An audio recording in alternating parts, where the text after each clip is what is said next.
কি ভাবছেন এটা কষা মাংস? আরে না না, এটা বাঁধাকপি আর ডিমের একটা রেসিপি। কষা মাংসর স্বাদ কেউ হার মানাবে। তাহলে চলো দেখো, এখানে আমি একটা বাঁধাকপি নিয়ে নিয়েছি আর 3টে ডিম নিয়ে নেব। কিন্তু আমার বাঁধাকপিটা পুরোটা লাগবে না, বাঁধাকপিটা হাফ নিলেই হবে।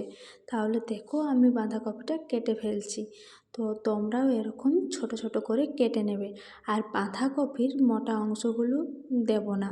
তো চলো এগুলোকে আলাদা করে আমি একটু সরু সরু করে কেটে নিচ্ছি। তো দেখো কি সুন্দর সরু সরু করে কাটা হয়ে গেছে বন্ধুরা। তো তোমরাও এরকম ছোট ছোট করে কেটে নেবে। এরপর একটা থালাতে নিয়ে নিয়েছি, এবার আমি ভালো করে ধুয়ে নেব। তো চলো দেখো আমি ধুতে গিয়ে আবার ঝামেলায় পড়ে গেছি। এমন একটা থালা নিয়েছি যেটাতে আমার বাঁধাকপিগুলো পড়েই যাচ্ছে। তো আমার রকম তোমরা কিন্তু ভুল করো না। তো এরকম আমি একটা ছিদ্র করা আবার পাত্রতে নিয়ে নেব। তো দেখো আমি কি সুন্দর এবার এটাতে আমি সুন্দরভাবে ধুয়ে নিচ্ছি। তো তোমরাও যদি পারো তাহলে এরকম একটা ছিদ্র করা বালতিতে ধুয়ে নেবে। তো দেখো আমি এটাতে আমার ধোয়া হয়ে গেছে। এরপর আমি পরিমাণ মতো নুন দিয়ে দেব। নুন আর জল দিয়ে এটাকে আমি সিদ্ধ করে নেব। তো দেখো এটা আমি উনুনে বসিয়ে দিয়েছি। তো এরপর আমি এটাকে সিদ্ধ করে নেব একটু ঢাকনা দিয়ে। তো দেখো ঢাকনাটা দিয়ে আমি সিদ্ধ করে নিচ্ছি। হওয়ার সময়টুকু আমি বাকি কাজটা সেরে ফেলছি। তো দেখো এখানে আমি পেঁয়াজগুলোকে কুচি কুচি করে কেটে নিচ্ছি। তো দেখো আমার পেঁয়াজগুলো কাটা হয়ে গেছে। এবার আদা রসুনগুলো আমি মিক্সিতে বেটে নেব। তো দেখো আমার এখানে হয়ে গেছে।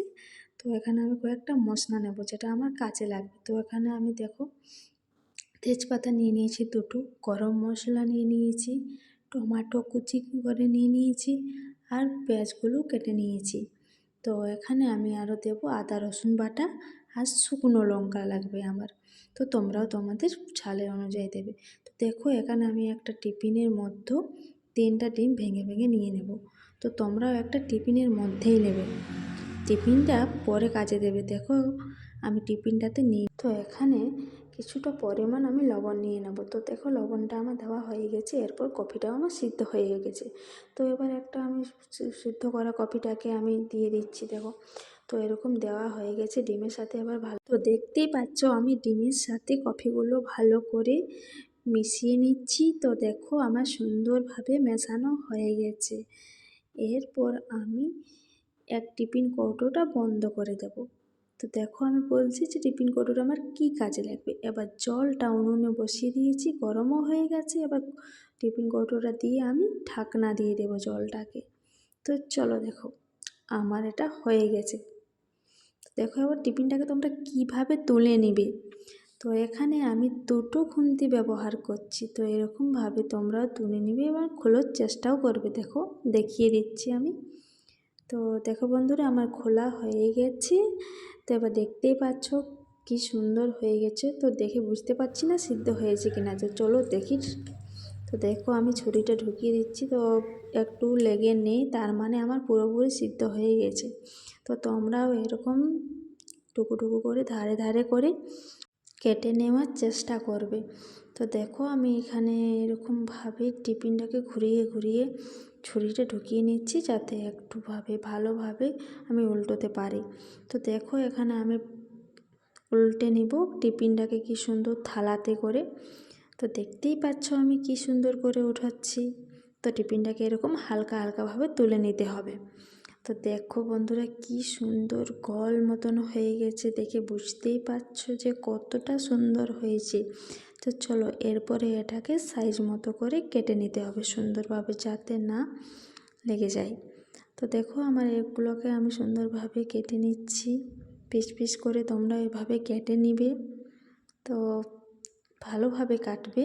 তো দেখো আমার এখানে সবকটা আমার কাটা হয়ে গেছে। আমি ধীরে ধীরেই কাটছি, তোমরা এভাবে ধীরে ধীরে করে ছুরিতে করে কেটে নেবে। তো চলো তোমাদেরকে উল্টে উল্টে দেখাচ্ছি কি সুন্দর হয়ে গেছে।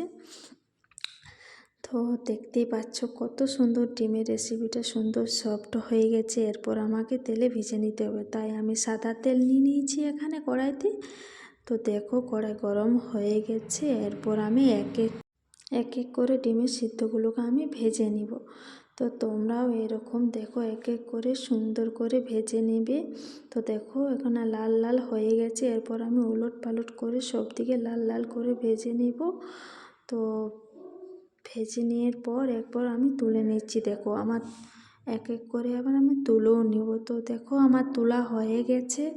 তো দেখতেই পাচ্ছ কি সুন্দর লাল লাল হয়ে গেছে ভাজা ভাজা। তো তোমরাও এরকম করে ভেজে নেবে একটু সুন্দরভাবে।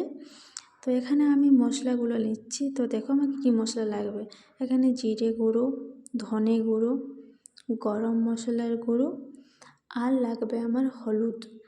তো দেখো আমার এগুলো নেওয়া হয়ে গেছে। এরপর আমি উনুনে বসিয়ে দেবো কড়াইটা, আর সর্ষের তেল এখানে আমি দিয়ে দেব। তো তোমরাও দিয়ে দেবে পরিমাণ মতো সর্ষের তেল। তো চলো দেখো, এরপর আমি গোটা গরম মশলা দিয়ে দিচ্ছি, আর দেব আমি 2টো তেজপাতা। তো তোমরাও এরকমভাবেই তেজপাতা আর শুকনো লঙ্কা দিয়ে দেবে। তো এরপর আমি একটু নাড়ানাড়ি করে কেটে রাখা পেঁয়াজগুলোকেও দিয়ে দেব। তো দেখো এখানে আমি পেঁয়াজগুলো দিয়ে দিচ্ছি। এরপরে একটুকু নাড়ানাড়ি করে আমাকে ভেজে নিতে হবে। তো দেখতেই পাচ্ছ পেঁয়াজগুলো আমি ভাজছি, লাল লাল হয়ে গেছে। এরপর আদা বাটাটা আর রসুন বাটাটা আমি দিয়ে দেব। তো এগুলোকে একটু ভেজে নিতে হবে, আদা রসুন বাটাটা। তো দেখো আমার এগুলো ভাজা হয়ে গেছে বন্ধুরা। তো এরপরে আমি টমেটো কুচি করে রেখেছি, এগুলো দিয়ে দেব। তো টমেটো কুচিগুলো দিয়ে দিচ্ছি। এরপর আমি মশলাগুলো এর সাথে অ্যাড করব। হলুদ দিয়ে দিচ্ছি 1/2 চামচ। এরপরে আমি ধনে বাটা দিয়ে দেব 1/2 চামচ, আর পরে পরিমাণ মতো জিরে গুঁড়া দিয়ে দিচ্ছি। তো এবার মিক্স মশলাও 1/2 চামচ দিয়ে দেব।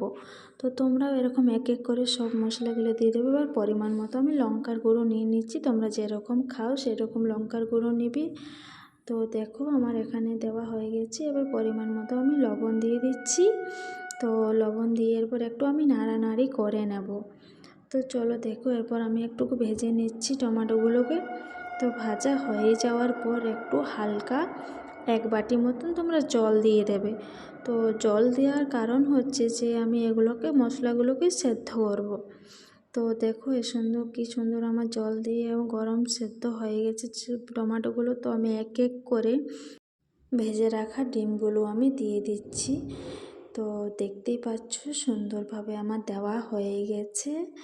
তো চলো আমার জলটা একটু কম হয়ে গেছে, আমি আর একটু নিয়ে নিলাম। তো তোমরাও এরকম পরিমাণ মতো জল দেবে। তো এটা বেশি জল দরকার হবে না। 10 মিনিট মিডিয়াম আঁচে রেখে দেবে। তারপর দেখবে জল শুকিয়ে গেছে। তো এরকম হয়ে যাবে। তো দেখতেই পাচ্ছ বন্ধুরা কি সুন্দর ডিমের সাথে বাঁধাকপির এই রেসিপিটি হয়ে গেছে। তো যদি ভালো লাগে তাহলে একটা লাইক করো আর কমেন্ট করে জানিও। তো চলো এরপর আমি পরিবেশন করে দেখাচ্ছি। তো সত্যি দারুণ হয়েছিল।